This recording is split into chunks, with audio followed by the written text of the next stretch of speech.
I'm Jen Taylor Skinner, and this is the Electorette. On this episode, we'll dive into a new landmark study from the Harvard Kennedy School. The study suggests that Black women may have worse career outcomes when their teams have a greater share of white colleagues. And one reason this study is so important is because most research on inequality in the workplace looks at hiring practices and pre-hiring practices, or what we often refer to as the pipeline. But this study looks at what happens post-hire and how the racial makeup of a team changes the career trajectory of people on that team, specifically Black women. Dr. Elizabeth Linos joins me to discuss this study that she and her co-authors published this past November. Dr. Linos is an associate professor for public policy and management and faculty director of the People Lab at the Harvard Kennedy School of Government. In our conversation, Professor Linos will walk us through this data, including how the racial makeup of a team affects things like promotions, performance evaluations, and attrition rates for Black women. Dr. Elizabeth Linos, welcome to the Electorette. Thank you for having me. So there's been a lot of research focused on trying to understand why racial inequalities persist in the workplace. And you highlight fairly early on in this paper that a lot of the research previously has been focused on the pipeline, right? Those pre-hire practices, hiring, recruiting, the interview process. But this research specifically looks at what happens to new hires later in their careers. And I want to point out that you're specifically looking at the professional outcomes for Black women, right? That's what you're focused on. And you look at retention rates, promotional practices, engagement. What gave you the insight? What clued you in that there were problems beyond the pipeline? Yeah, I think it's a really good question. Well, first, I do want to highlight that this research is important across the employee life cycle. So I think it is really important to continue to study what might need to change in pre-hire characteristics, in selection processes, and making sure the right people are kind of getting to final stages and application processes, and all that research is ongoing. But what we find in our research is that even within a firm or within an organization, even if you see more diversity in kind of junior hires or early stage employees, there seems to be fewer and fewer employees of color, and especially Black women in managerial positions and then more senior positions.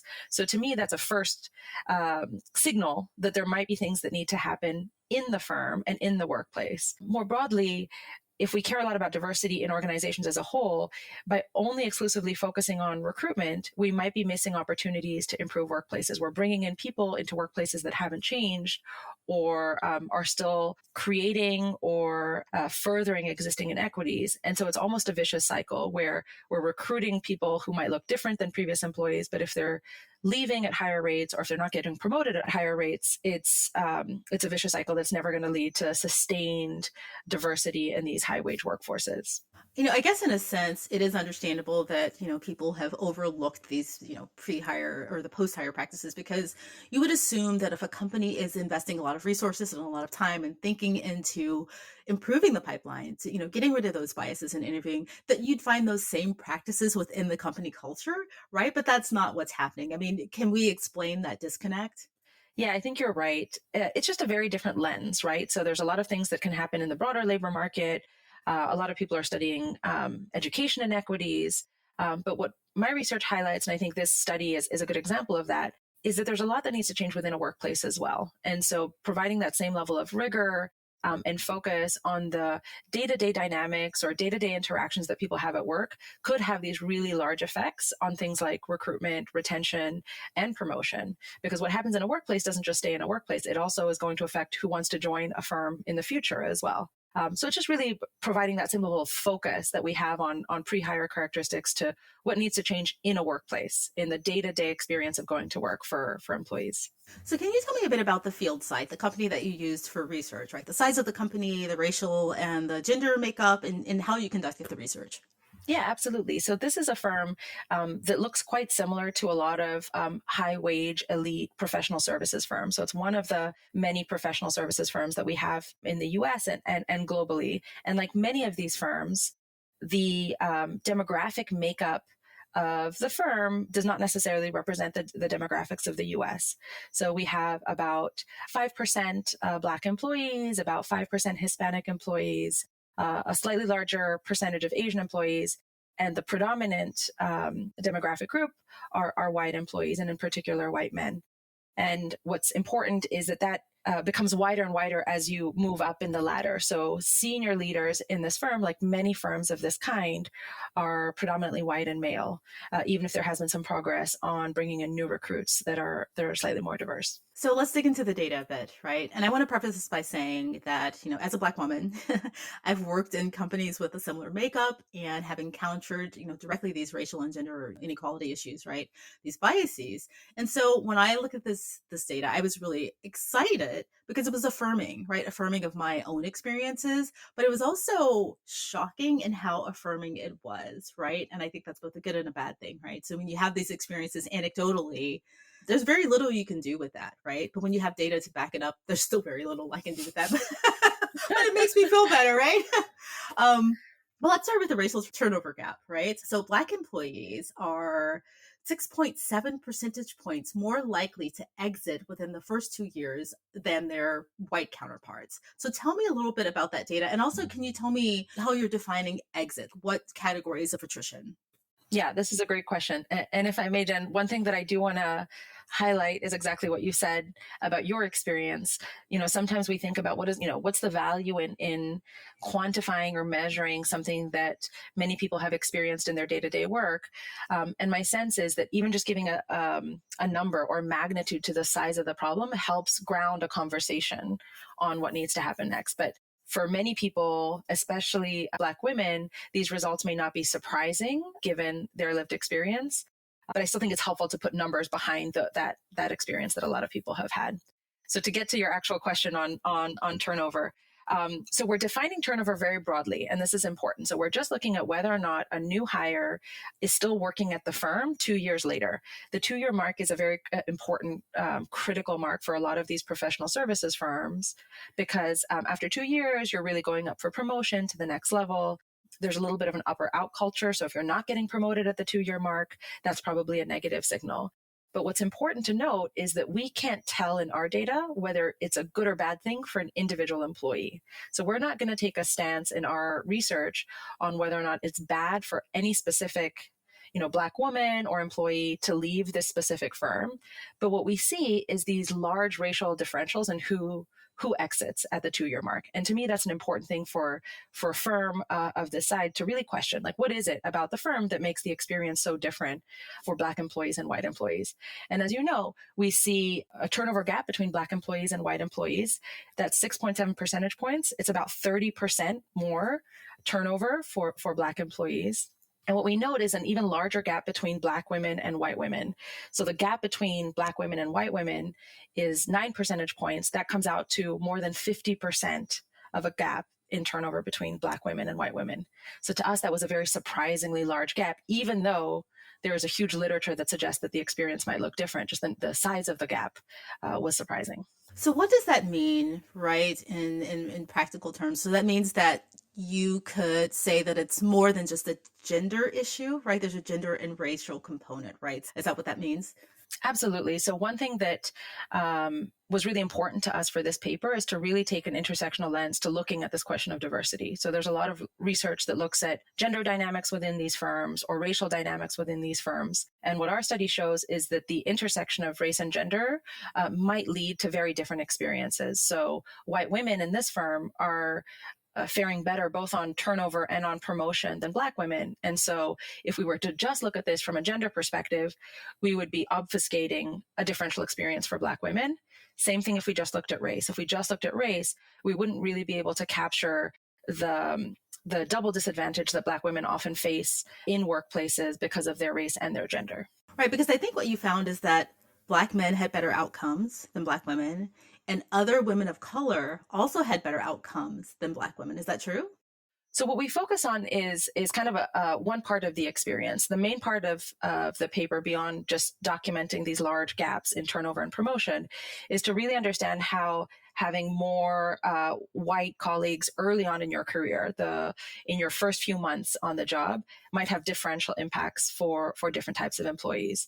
And you're absolutely right. What we find is a particular experience for Black women that looks different than for other race and gender groups. So specifically, if you have more white colleagues early in your career in those first few months, the likelihood that you're going to turn over goes up for Black women specifically, and the likelihood of getting promoted goes down for Black women specifically. Tell me what the picture looks like for promotions in relation to Black women. Yeah, we see a very similar picture. So, in general, we see that Black employees are less likely to get promoted on time, and we define on time as getting promoted around that 2-year mark. So within 2.5 years, specifically, Black employees are 18.7 percentage points. So that's about 26% less likely to be promoted on time than their white counterparts. And again, we see the same pattern where the more white colleagues you have early on in your career, the less likely it is that you get promoted subsequently at the 2-year mark if you are a Black woman. Right, right. And then as your career goes on, there are less opportunities for promotion because probably the assumption internally is that there's something with this employee that warrants their not being promoted, presumably. Yeah, so we don't look at that specifically, but you're absolutely right. The sense that we got both from our qualitative work and from the data itself is that the 2-year mark or that first promotion is really critical for long-term career outcomes. And in general, in this firm, as in many firms of this kind, if you're labeled as a low performer, not only are you more likely to not get promoted, you're also more likely to turn over, shortly thereafter. Yeah, so let's talk about performance reviews. So what did you find there? So one thing that we were trying to figure out in this work is how can we explain these large turnover and promotion gaps that we see? And one thing that we do find is that even though your first teams are what we call as good as random. So there's a similar pattern or similar distribution of who has whiter colleagues or less white colleagues in their first teams. The Black women who, just because of chance, had more white colleagues in their first few months end up being more likely to be labeled as low performers later on, subsequently. So that starts to point to a potential dynamic that's happening that we can't capture in the quantitative data, but that we hear about it in qualitative research and interviews that we do, and speaks to a whole range of research about how those first experiences at work or those first interactions with colleagues at work can have long-term consequences on who gets labeled a low performer later on, and ultimately even just the work that you do later on subsequently in terms of the allocation of your time, what you end up working on, who your network might be as you continue in a firm, and ultimately turnover and promotion. That piece of data that you just mentioned, which is basically kind of the root of this research, was kind of a showstopper for me. So essentially, just to put it plainly, and you can correct me if I'm restating this wrong, but the more white coworkers you have, if you're a Black woman, the worse outcomes you'll have across the board, just generally, right? You'll have, worse performance reviews. You may leave the company earlier than your counterparts. Is that too oversimplified? So let me restate what you said, Jen. So one thing is, we're limited in what we can say because we can only talk about the outcomes that we can see in the administrative data. So we don't have kind of granular data about all sorts of other outcomes that might be important. But with the data that we can see, you're right that having more white coworkers early in your career seems to have these negative impacts on Black women. One thing I do want to emphasize is that we don't know for any individual woman whether or not turnover is a bad or good thing. You can imagine a world where if the dynamics at work are not good, it's a positive to exit that firm. That's not what we're studying here. But from an organizational perspective, given how costly turnover is for a firm and how large those gaps are and how early in one's career we see this turnover, yes, that is what we find, that kind of dynamics that happen early on with more white colleagues have these subsequent negative effects for Black women. Some people might say when hearing this data that, well, perhaps these people who have left the company or who weren't getting promotions and the people who were brought in are just better performers, right? How can you extrapolate that? Yeah, it is something we hear. And I think Black women face many narratives around performance. But I actually think our study points to a very different finding. So the fact that there are low performers and high performers in the workplace is going to be true regardless of race and gender. But your performance shouldn't depend on how many white colleagues you have early on in your career. So if it were true that this was just a fixed characteristic of the employee, right? It was just that the Black women, for example, who were hired were just low performers in general, we wouldn't see the effects that we see. So what we're seeing here is something that says, look, it's not about some fundamental fixed level of performance for specific groups of employees, but rather something about the workplace dynamics early on that increases the likelihood that they're going to be labeled as low performers. So what I kind of find important in this study is to really emphasize that low performance and who's labeled as a low performer changes not based on the characteristics of the employee, but based on who their coworkers are early in their career.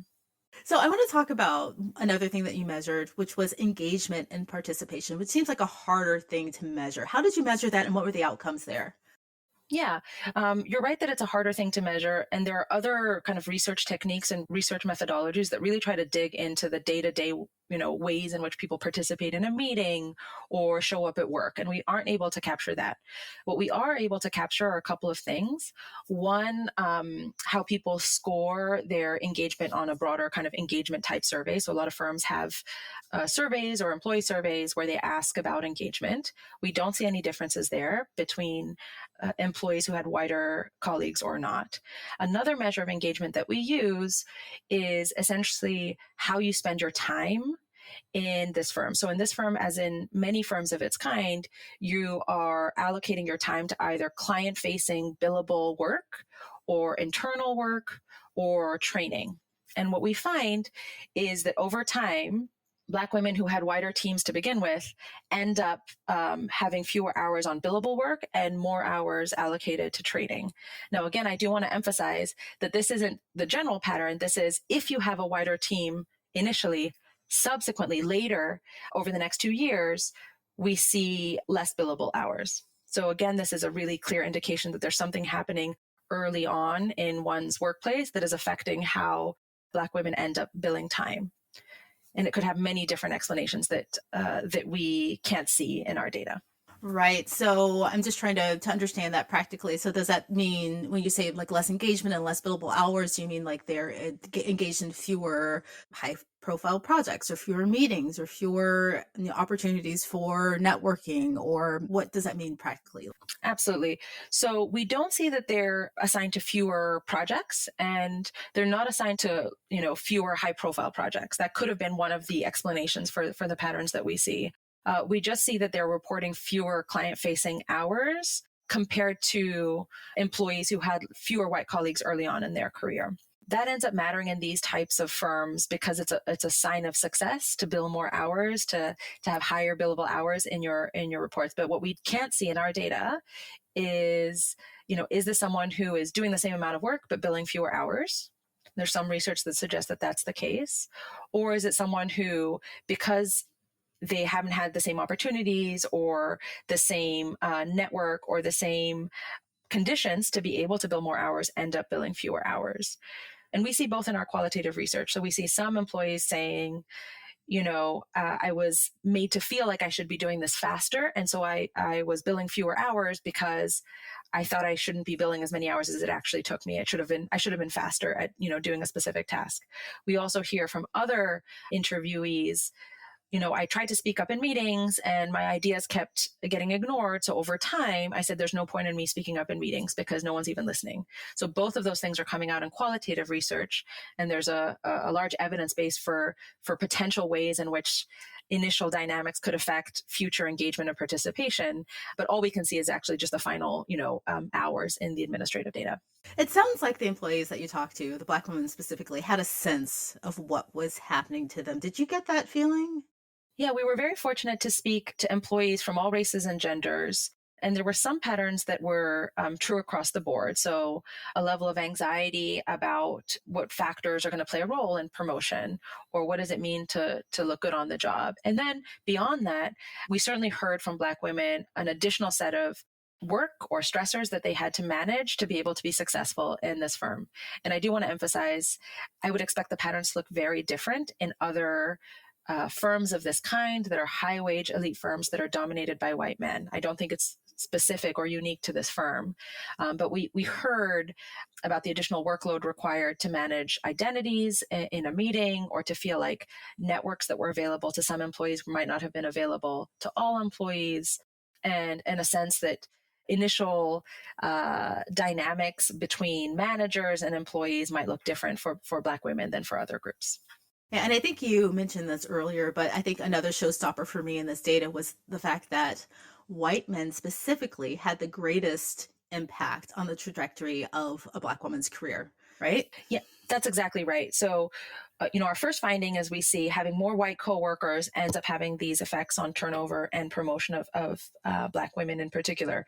But we take that same intersectional lens to look at which white coworkers make the biggest difference. And exactly as you note, we see that white men in particular, so having more white male colleagues early in your career has a larger impact on Black women, especially when it comes to promotion and the effects on promotion. No, there's a lot of data to parse through here. And of course, I'll post a link to the study in the show notes, but I really want to invite people to take a look at the study, right, and go through the data. There's a lot more detail there than we've been able to really cover in this conversation. And again, I hope people will find something affirming in this data. Elizabeth, what's one takeaway, a broader takeaway that we should consider when we're looking through this data? This research really points to one causal pathway that might explain inequities at work. The staffing decisions at this firm look very similar to staffing decisions at all sorts of firms. And what we find is that a seemingly neutral decision on, who works with whom can have these disproportionate effects or differential effects for different employees. So to me, it just points to the need for more research on how seemingly neutral decisions about how you get on your next project or who gets staffed with whom can have these effects. I'd love to see more research about how, firms that depend on networks for projects and for promotions end up disadvantaging some groups over others. Right. This seems like a really hard problem to solve if we're just specifically looking at or only looking at numbers, right? But because if you just think about the population, Black women will always be outnumbered in firms like this, right? So how do you even get at solving an issue or coming up with solutions for something like this? It's a great question. And a lot of the research that we're doing coming out of this finding and this study is really getting to the idea of, okay, what happens next? Or how do we start looking for solutions? My sense is that this research points to an area where we have limited evidence on what works. So how do we think about changing the behavior of white coworkers and white men in particular in firms such that these dynamics don't end up becoming the norm across all firms? We have a lot of research and a lot of efforts that try to adjust the behavior of Black women, whether it's through mentorship programs or training programs or support programs. But we don't have as many initiatives and interventions that are really tackling the behavior of white employees and white men. And so I'm excited to see more research that really focuses on interventions that tries to change the behavior of the dominant group in these firms. And I think we can make a lot of progress if we at least acknowledge that that's part of the challenge we're hoping to solve. Right. Good luck with that. Thanks. Sorry. And you're absolutely right. I mean, I know that there are lots of programs, for Black women and minority groups, telling how to, integrate and succeed in these environments, but fewer on the people who actually have the power to kind of shape the culture. So, again, good luck. I mean, it's honestly, as a researcher, it's our job, right? As academics to document the challenges, but also point to potential causal pathways for improvement. And I think this research really points to an area that was understudied. We're not just looking at average effects for white employees versus non-white employees. We're not obfuscating the differences between race and gender groups that are all employees of color. I think that level of targeting is really critical, and recognizing the importance of white coworkers in determining outcomes or career outcomes for Black women is a step in the right direction, but we have a lot of work to do before we come to solutions. And in your opinion, do you think all of the research that and the work that's been done around improving the pipeline, has that actually been fruitful? That's a big question, Jen. I think Sorry.